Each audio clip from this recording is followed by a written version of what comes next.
Bonjour à tous, on se retrouve aujourd'hui pour un petit n'importe quoi du mois de juin. J'adore les n'importe quoi, je suis contente de vous retrouver là. Est-ce que je peux faire la meuf? Est-ce que je peux dire là, je vous fais un n'importe quoi dans la foulée, je rentre d'Ibiza. Je suis jet laguée là, Et je suis partie là-bas pour mon stage, et c'est pas une blague. J'aurais jamais pensé dire ça un jour, après il y a eu Dubaï, hein, je pensais pas non plus. Et je suis actuellement en stage dans mon agence, mais pour l'école. Mon école nous a demandé en première année de faire un stage de 2 mois pour valider. Et vu qu'il y a eu le Covid et que c'était un petit peu compliqué de trouver quelque chose, j'ai dit à mon agence, je peux faire mon stage chez vous? Et mon agence elle a fait, oui, et me voilà du coup en stage dans mon agence. J'ai pas terminé là, je suis encore en stage. Et Janan, celle qui gère l'agence, a décidé de faire un team building avec toute l'équipe de managers à Ibiza. Les filles, on organise un team building à Ibiza avec toute l'équipe, et vu que vous êtes en stage, eh bien vous êtes conviés, ça vous dit? Ouais. On est allé dans le sud de l'île, là où c'est plutôt tranquille, donc pas le côté festif et tout. Et c'était trop cool. On a bossé, on a fait beaucoup de contenu pour l'agence, le compte Instagram. Je suis pas contente, c'était improbable. Tiens, autre update, pendant qu'on est dans la découverte, j'ai un nouveau tatouage. À chaque fois que je le montre, je fais comme ça en story, et les gens me disent putain, je croyais que t'avais un moignon. Non. Juste un tatouage, c'est déjà bien. C'est une petite fleur, et les lettres, ça veut dire à la folie. Parce que tout le monde me demande, ça veut dire quoi les initiales? Est-ce que c'est des initiales importantes dans ta vie? Pas du tout, ça veut juste écrire à la folie. Bref, ça fait beaucoup de blabla pour pas grand chose. Bienvenue dans mon n'importe quoi du mois de juin. On va commencer ce n'importe quoi par la catégorie film, série, et je vais vous parler du petit dernier de chez Disney+, Luca. Vous en avez peut-être déjà entendu parler, c'est le dernier film d'animation des studios Pixar. Je vous en ai déjà parlé sur Instagram hors collaboration. Là sur YouTube, je vous en parle durant ma collaboration puisque je suis ambassadrice Disney+. Mais c'est un film que j'ai ultra adoré et du coup ça me fait trop plaisir de pouvoir vous en parler là sur YouTube après Instagram. Dans ce film, on va rencontrer du coup Luca, un animal aquatique, mais dans le film ils appellent ça un monstre marin. Après le film Ratatouille qui était à Paris, là Luca ça se passe en Italie, c'est hyper bien réalisé. On va rencontrer Giulia, Alberto qui vont devenir ses potes au petit Luca, et on va vraiment retrouver tous les paysages italiens et la beauté de l'Italie. J'ai adoré retrouver ça dans ce film. D'ailleurs j'espère pouvoir aller en Italie cet été. Donc on va suivre Luca qui vit dans la mer avec ses parents, et on lui a toujours dit depuis tout petit de ne jamais remonter à la surface parce qu'il y a des gens qui veulent sa mort, il y a des méchants humains et du coup il faut pas, nada. Et un jour Luca, il va rencontrer Alberto et là il va voir que le monde extérieur est absolument incroyable, et j'ai trouvé les personnages hyper attachants. L'amitié entre Luca et Alberto est très belle, et ça va aborder plein de thématiques ultra importantes comme l'inclusivité, la jalousie, le fait de vouloir découvrir des choses, et pour les parents ça aborde aussi des thématiques comme le fait de laisser son enfant prendre son envol, essayer de nouvelles choses, vouloir voir par lui-même en fait, de manière solitaire. Et j'aime bien la manière dont c'est réalisé, c'est très léger, c'est très doux. Et il y a également tout l'univers marin que j'ai adoré, le papa d'un personnage, Giulia, qui est pêcheur. Non vraiment j'ai adoré ce film, il était totalement fait pour moi et je vous le conseille de ouf. Maintenant nous allons passer à la catégorie livre, et bordel de merde, non pas de gros mots, bordel, je suis trop contente. J'ai reçu les cahiers d'Esther histoire de mes 15 ans, c'est le dernier qui est sorti, et qui me l'a envoyé? Le petit Riyad Satouf. Merci beaucoup Riyad de m'avoir envoyé ce magnifique livre. Vous connaissez mon amour pour les cahiers d'Esther, c'est comme ça que j'ai découvert Riyad Satouf. Riyad Satouf qui a écrit aussi L'Arabe du futur, mais moi je l'ai découvert avec ça. D'ailleurs, la vraie Esther me suit, donc coucou Esther. Comment vas-tu? Et regardez. Oh, dis donc. Pour Élise, bonne lecture, Riyad Satouf, avec un petit dessin. Ensuite, second livre que je suis en train de lire en ce moment, je l'ai pas encore terminé mais je suis déjà bien dedans et je voulais vous en parler dans ce n'importe quoi, c'est Les Dames de Marlowe en quête. Et c'est un livre de Robert Thorogood, je ne connaissais pas du tout, c'est parce que la dernière fois je suis allée chez Cultura et j'ai vu que dans les livres les plus achetés ou les plus lus, il y avait celui-ci. Et vu que je suis un petit pigeon, Bah, je me suis dit, bah moi aussi j'ai envie de le lire. Pour vous parler un petit peu de ce livre, on va suivre Judith, une dame de 70 ou 80 ans, je sais plus trop, qui est assez en forme, qui fait encore plein de choses, et qui, un soir, étant en train de se baigner dans la Tamise, il me semble, enfin devant chez elle, elle entend son voisin hurler, puis un coup de feu, et plus rien. Et du coup, elle se dit que quelque chose s'est passé en face de chez elle, elle prévient les flics débarquent et lui disent « Bah non, il y a rien à signaler, donc bisous. » Et elle va dire « Non, ce n'est pas possible », et elle décide alors de monter elle-même son enquête avec deux autres personnages, Beck et Suzy, et elle va par la suite essayer d'élucider tout ça toute seule, puisque personne ne veut l'aider. Et franchement très cool, c'est un livre que je vous conseille, ça se lit tout seul, c'est assez sympa, tu lis ça dans le train le soir avant de te coucher, et tu te sens bien, t'as l'impression d'enquêter avec ces petites dames. Ensuite, nous allons passer à la catégorie vêtements, et dans cette catégorie, j'aimerais d'abord commencer par quelque chose de très cool, et vous dire, parce que maintenant je peux l'annoncer, même si j'ai déjà annoncé sur Instagram, votre amie là, elle est la seule ambassadrice France de Crocs. Je suis ambassadrice France, les gars. C'est incroyable. Je réalise pas. Enfin, franchement, quand ils m'ont contacté, qu'ils m'ont proposé ça, j'ai fait, les gars, vous êtes tombés sur la bonne personne. Je suis trop contente. Donc, j'ai reçu les Crocs de l'édition translucène, transparente. J'ai eu des bleus, comme ça, des petites roses, et les dernières, des petites blanches. Voilà, ma petite fierté de ce mois-ci. Ensuite, continuons. La maman de ma meilleure pote, Pauline, Isabelle, big up, me donne souvent des choses qu'elle mettait quand elle était jeune. Elle me dit, toi, je suis sûre que tu vas les mettre. Pauline, elle l'aimait pas, elle aime pas, mais toi, il y a moyen que t'aimes bien. Et elle m'a proposé des pépites, encore une fois, ce petit pull bleu de chez O'Neill. Regardez, il y a une petite grenouille là, et ça dans le dos. Je le trouve trop stylé, ce bleu électrique est parfait. Regardez. Il est trop bien. Quand elle m'a montré, j'ai fait bah évidemment Isabelle que je te le prends, ça va pas. Et en plus, oh, ça match parfaitement avec les Crocs. Il était fait pour moi. Et ensuite, toujours dans la catégorie placard d'Isabelle, ce petit top noir basique avec une petite rose là juste ici. Je ne connais pas du tout, mais en tout cas, je le trouve génial. Ça, rentrer dans un pantalon, ça fait trop beau. De toute façon, je suis fan des tops, mais celui-ci en plus, il est un peu échancré sur le côté. J'adore, ça fait un style super sympa. Donc merci beaucoup Isabelle, à chaque fois que je repars de chez toi, je ressors avec des pépites du placard. J'adore. Maintenant, on va passer à des articles que j'ai achetés. J'ai bien senti parce que c'est un peu... J'ai acheté ça chez American Vintage, j'étais jamais rentrée là-bas, et j'ai trouvé deux vêtements pépites. Le deuxième, je le porte tout le temps. J'ai trouvé cette robe. Je suis très peu robe, j'en ai pas beaucoup et je les mets pas souvent. Et celle-ci, je l'ai vue. Au début, je me suis dit, je suis pas sûre. Je l'ai essayée et j'ai fait, bon, ok, je dois la prendre. J'ai fait des photos avec sur Insta que je vous mettrai juste ici. Et en fait, gros coup de cœur. Je trouve qu'elle fait une très belle silhouette. Et je me suis trouvée jolie dedans. Donc j'étais contente de trouver cet article. Toujours dans la catégorie article où je me sens bien. Il est tout mouillé parce que je viens de le laver. Toujours de chez American Vintage, j'ai trouvé ce pantalon blanc un peu crème. Et ça, c'est l'article que je mets tout le temps. Je le mets quasiment tous les jours. Il est génial pour l'été, c'est parfait. Ça va avec toutes mes tenues. Ça tient pas très chaud parce que pourtant il est quand même épais. Mais je mets ça avec des chaussures ouvertes et un top. Et c'est parfait. Il me fait une super silhouette aussi. Il me va parfaitement. Il me fait un très beau cul. Non, fan, on adore. Tout ce qu'il nous faut. Et cette fois-ci, c'est Asos qui me l'a envoyé. Donc c'est pas moi qui ai acheté ce vêtement. Mais je le trouve trop cool. Merci beaucoup Asos. Bam, ça avec un short, un petit bob et des Converse. Pah, magnifique tenue. Et dernier article, encore envoyé par Asos, merci beaucoup. C'est une petite combi blanche comme ça, avec des petites fleurs qui sont ouvertes dessus. Je sais pas comment décrire ce motif, mais en vrai c'est assez connu.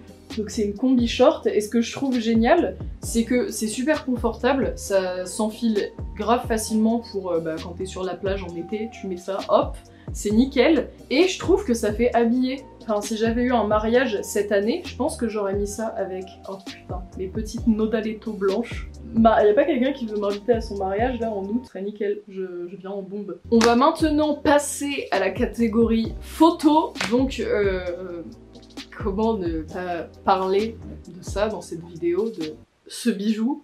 Alors je vous ferai dans tous les cas une vidéo dédiée à cet appareil argentique parce que j'ai chialé en le recevant et que je vous en avais déjà parlé dans mon dernier n'importe quoi d'ailleurs, je disais que j'avais très envie de me prendre cet appareil. Et sinon, prochain achat argentique que j'aimerais beaucoup, un Yashica. C'est un appareil photo argentique qui fait des photos en format carré. Il m'a été offert, c'est pour ça que j'ai chialé. Je ne m'y attendais pas et Mia m'a fait le cadeau le plus fou de la terre entière de m'offrir le Yashica Mat 124G. C'est un appareil photo argentique en 120 qui fait des photos en format carré.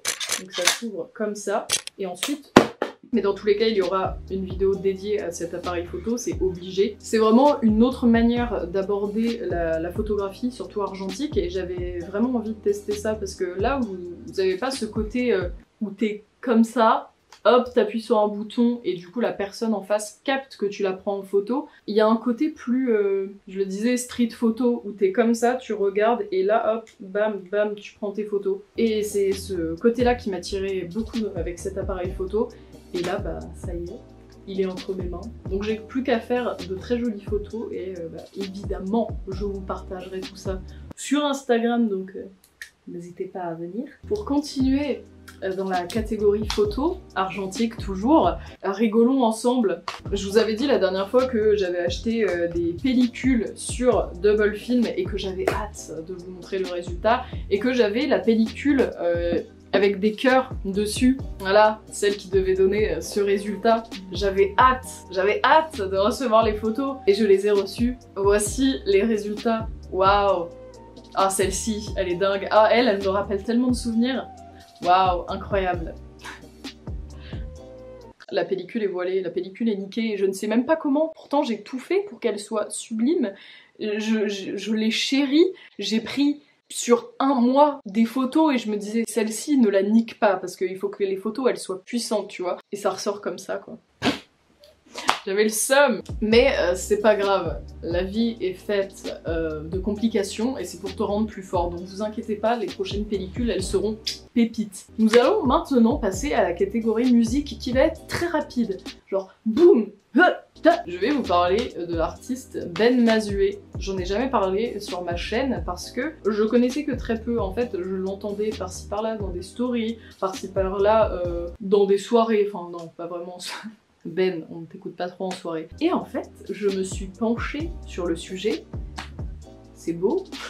C'est beau ce qu'il écrit, Ben, tu m'as fait chialer. Je vais encore faire la meuf, mais là, quand on était à Ibiza, on l'a écouté dans la voiture, et fallait pas, j'ai chialé, non? Dans la voiture, on l'a écouté en revenant dans l'avion, j'ai chialé dans l'avion. C'est beau ce que tu écris, Ben, c'est très beau, ça m'a beaucoup ému. Il y a une chanson, notamment, qu'on n'arrêtait pas d'écouter, c'est celle-ci, qui s'appelle 10 ans de nous, 10 ans de nous, je m'en suis rappelé avant de le voir. Et bah si vous avez envie de pleurer et d'écouter quelque chose de très bien écrit, hop, bam, Ben Mazué, 10 ans de nous, tu chiales. Donc je pense faire la meuf et acheter le vinyle et l'écouter et pleurer des grosses larmes sur Lyon, c'est prévu, c'est prévu.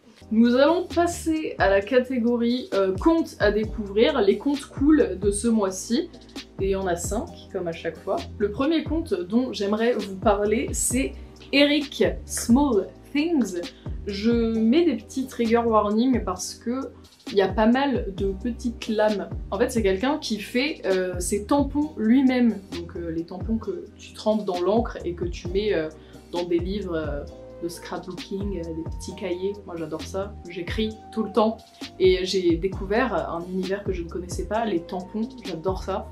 J'en ai acheté encore là. Et lui, il les fait lui-même, donc c'est plein de petits tampons trop mignons. Il montre comment il fait ça et il y a des lames. C'est pour ça que je vous mets un petit trigger warning au cas où, pour vous. Mais j'adore ce conte, c'est absolument adorable. J'ai un truc avec les petites choses. Et là, il est tellement précis, tellement minutieux et c'est trop joli. Donc conte à découvrir que je trouve trop cool et c'est très inspirant, c'est super minimaliste. C'est trop bien.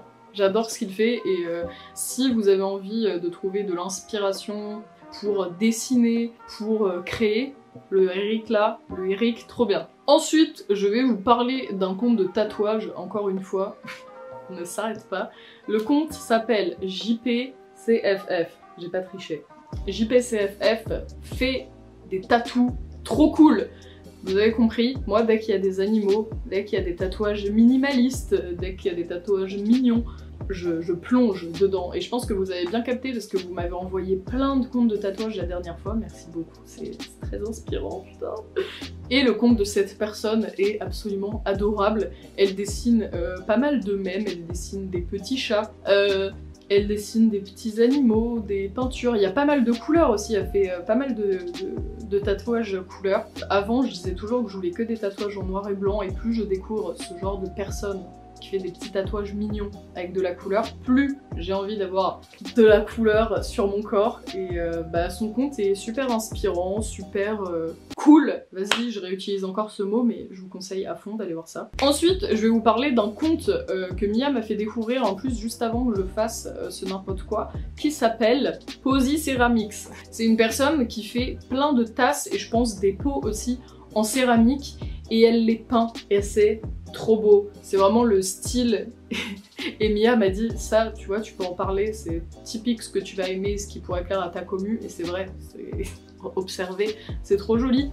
Elle fait des petites fraises, elle fait des petites touches de couleur par-ci par-là. Je pense que je vais lui commander plein de tasses pour mon appart. Je trouve ça vraiment super joli et ça me donne trop envie, moi aussi, de faire des petites tasses et de faire de la céramique. Et si un jour j'en fais d'ailleurs, je vous ferai une vidéo, je pense, parce qu'à mon avis ça va être une cata. Mais je veux essayer moi aussi. En tout cas, trop fan. Ensuite, je voulais vous parler d'un compte Insta qui est très connu parce qu'il a plus de 3 millions d'abonnés, qui s'appelle cinema.magic. Et ce compte-ci est génial. C'est un compte qui va parler de films et qui va mettre beaucoup de photos et de vidéos backstage. Et je raffole de ça.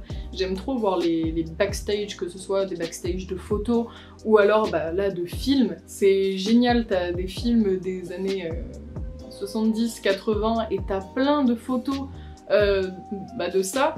J'avais vu je crois des photos de backstage de Titanic sur ce compte et peut-être que vous le connaissez déjà parce qu'il a beaucoup d'abonnés, mais en tout cas allez y jeter un coup d'œil parce que vous découvrez plein de choses, vous découvrez les dessous de ces films et aussi plein d'informations sur les acteurs, sur les réalisateurs, et j'aime ce type de compte, ça me replonge dedans. Trop fan. Et pour terminer cette vidéo, alors j'ai un gros doute parce que j'ai l'impression que j'ai déjà parlé de ce photographe. Écoutez, il y a peut-être de nouvelles personnes qui vont tomber sur cette vidéo, j'ai eu un doute et vu que je m'en rappelle plus, je préfère en reparler parce que dans tous les cas, il est trop cool ce photographe, il s'appelle Joe Greer et son Insta c'est Yo Greer, bref, vous le verrez écrit. Il fait pas mal de photos à l'argentique, j'ai un doute d'ailleurs, mais je crois qu'il fait que de ça, mais j'ai peur de dire des bêtises. Il fait beaucoup au Kodak, au Leica, ces photos au Leica. Et il y a également des photos avec des Yashica, c'est pas le même que moi, pour le coup, pour certaines photos, peut-être qu'il a le même que moi, mais en tout cas j'en ai pas vu sur son compte. Et j'aime ce qu'il photographie, d'ailleurs il y a des photos Yashica qu'il a fait avec des couleurs ultra pastel sur une plage. Ces photos sont dingues. Il vient de Nashville, mais il a fait pas mal de photos à New York et dans les États-Unis. J'ai hâte de pouvoir faire un peu de street photographie à New York avec le petit loulou là, et voir ce genre de compte, personnellement ça me booste à fond, ça me motive trop à faire moi aussi de la photo comme ça. Du coup je vous conseille son compte, j'aime trop ce photographe, j'aime trop sa patte. Écoutez, je pense que ce n'importe quoi de mois de juin est arrivé à son terme, j'espère vraiment qu'il vous aura plu. N'hésitez pas vous aussi à faire votre petit n'importe quoi du mois de juin et à me parler de vos découvertes, que ce soit en film, que ce soit en série, en livre, en conte à découvrir ou alors des petites choses que vous avez découvertes ce mois-ci et qui vous ont boosté. Partagez-nous tout ça, faites du partage en commentaire, ça fait du bien. Sur ce, je vous fais des bisous et je vous dis à bientôt pour une prochaine vidéo. Bisous!